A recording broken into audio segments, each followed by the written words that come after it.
Hey everyone! Today, we're diving into something truly incredible. The body's high-speed, high-stakes response that keeps patients stable during hemodialysis.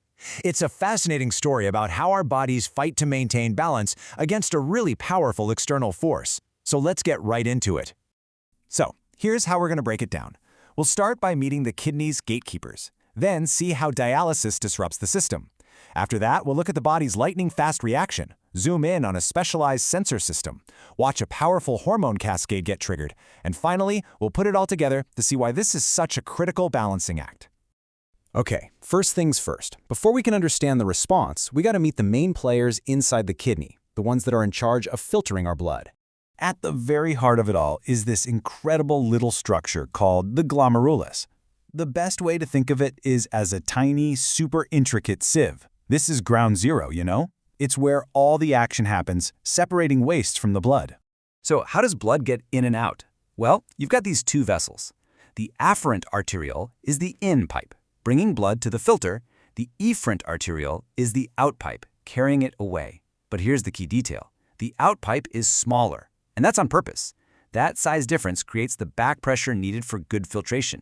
It's just like putting your thumb over the end of a garden hose to make the water spray out with more force. All right, so that's the system working normally, humming along. Now let's throw a huge wrench in the works, hemodialysis. So everything we just talked about is how things are supposed to work. But what happens when we introduce something as intense as hemodialysis? I mean, how does this finely tuned system possibly handle such a sudden, dramatic change? The central problem, the real challenge here, is a sudden and pretty big drop in blood volume. A dialysis machine is designed to pull fluid and waste out of the blood, and believe me, it does it fast. This can cause a really dangerous drop in blood pressure if the body doesn't fight back, like right now. And oh, does it fight back? The body has this amazing multi-layered defense system that just kicks into gear the second it senses something is wrong. So step one is just noticing the problem.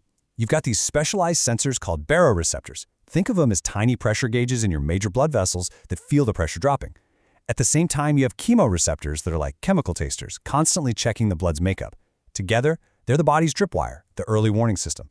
As soon as those sensors go off, they fire an urgent message straight to the brain. And the brain doesn't waste a second. It sounds the alarm by cranking up the sympathetic nervous system. You know, this is the body's fight or flight mode. It's a true all-hands-on-deck alert. And right here, this is one of the first and most vital things that happens. Remember that smaller outpipe, the efferent arteriole? Well, it squeezes down even tighter. This is called vasoconstriction, and it jacks up the pressure inside the glomerulus, protecting the filtration rate even as the body's overall blood pressure is falling. It's a brilliant little local fix to keep the kidneys doing their job. But that general body-wide alarm, that's just the first line of defense. The kidney itself has its own highly specialized command center right on site. Let's take a closer look at how it creates a much more targeted response. Meet the juxtaglomerular apparatus, or JGA for short. Think of it as a little team of specialists. First, you have the macula densa. These are the sensors, literally tasting the fluid to check sodium levels. Then you have the granular cells, which are basically a renin factory, ready to deploy a super powerful enzyme. And finally, the mesangial cells are the regulators that can actually change the shape of the vessels to fine-tune filtration.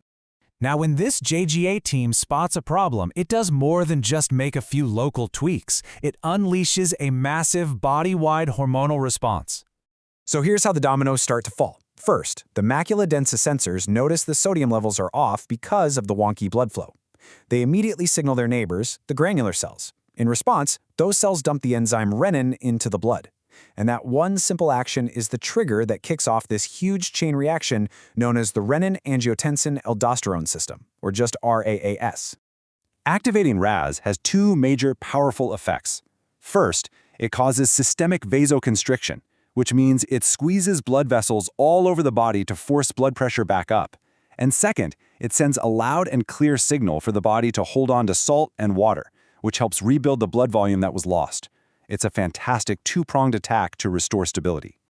Okay, let's pull all these pieces together and talk about why this complex, multi-step process is so absolutely vital for keeping a patient stable during dialysis. So what's the bottom line here? Well, first, that squeeze on the efferent arteriole is the immediate, local fix that protects the kidney's filtering job. Then, the JGA acts as the kidney's own smart hub, launching a fast, targeted response. This, in turn, unleashes the RAS cascade. That's the heavy artillery that raises blood pressure across the whole body. All of these systems work together, perfectly coordinated, to prevent what could be a catastrophic drop in blood pressure. It's what keeps patients safe. And that brings us to one last really important question to think about. We've just seen how elegant and responsive this system is. But what happens to this delicate balancing act after years and years of chronic kidney disease? How might it change, or even become damaged over time? That's definitely some food for thought.